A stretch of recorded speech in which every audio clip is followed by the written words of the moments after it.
Brian, another one of the top 10 players in the country Miami's got visiting this weekend is five-star cornerback Ellis Robinson IV. I love big corners. He's 6'1", 185 pounds. He's currently committed to Georgia. He's kept his recruitment open. So I don't know, as far as contenders to flip this guy, where do you think Miami stands there? Oh, they're probably the number one team. Georgia, hard to beat Georgia for a recruit they want for obvious reasons, but this is a kid that keeps visiting. Again, I mean, go by what a kid does over what he says. He says he's committed, but his actions don't speak to that. So I don't really think he's committed. I just think Georgia's the leader in the clubhouse. That's kind of how I look at it. Again, everybody's going to recruit him. I mean, Alabama's going to recruit him, Ohio State, everybody. You have to. He's tremendous. But this kid is extremely technically sound. He was probably as technically sound a corner as there was in the country as a junior, and he's got a chance to play very early.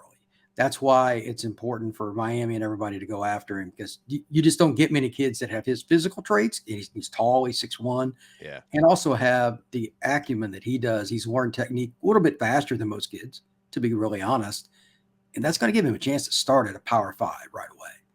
That's as rare as it gets, Alex. It just, you're not going to win a national title without kids in that area. And to put it in perspective, this is one of my favorite stats in recent college football history. The 2016 playoffs, Washington, Alabama, Ohio State, and Clemson, every one of them in the 2017 draft had at least one, if not two corners drafted in the first or second round. Wow. Look, it's just, there's just no way around it. There are certain spots, it is just raw freaking talent, and corner is the highest of that. So is Ellis eventually going to be an NFL player? Yes. He's one of the handful just because of how he carries himself, where he's been trained at IMG, his natural ability, all of that combined. He's about as close to a lock to get drafted as there is out of anybody in the entire country.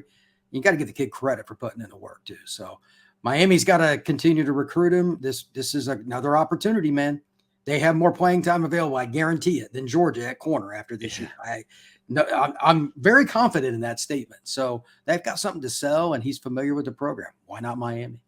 Wanted to get this comparison from you from Ellis Robinson, because up until mid-January of this year, you and I spent a lot of time on this show talking about he whose name shall no longer be spoken. But let me just say it for reference. Cormani McClain, okay, who, Miami had at one point verbally committed. He never signed. He goes to Colorado. So how does Ellis Robinson this year, heading into his senior season, compare to Cormani McClain as a prospect when he was heading into his senior year at Lakeland? Totally different types of corners. Body types are similar. Yeah. Cormani's about as long a corner as I've ever seen. Just physically, I mean, he's off a computer screen. But that doesn't mean that Ellis is a whole lot different in terms of the physical attributes either. The difference, though, is the style of player. Cormani was a complete gambler. He wanted to jump every route. He could get beat on double moves. He had a lot of technical things to still work on. He was a pure man corner.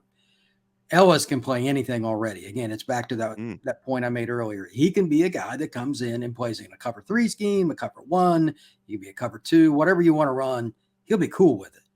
It's just, he's learned it faster than most guys. So he's the more versatile player. Cormani might have the higher upside because his length is just ridiculous.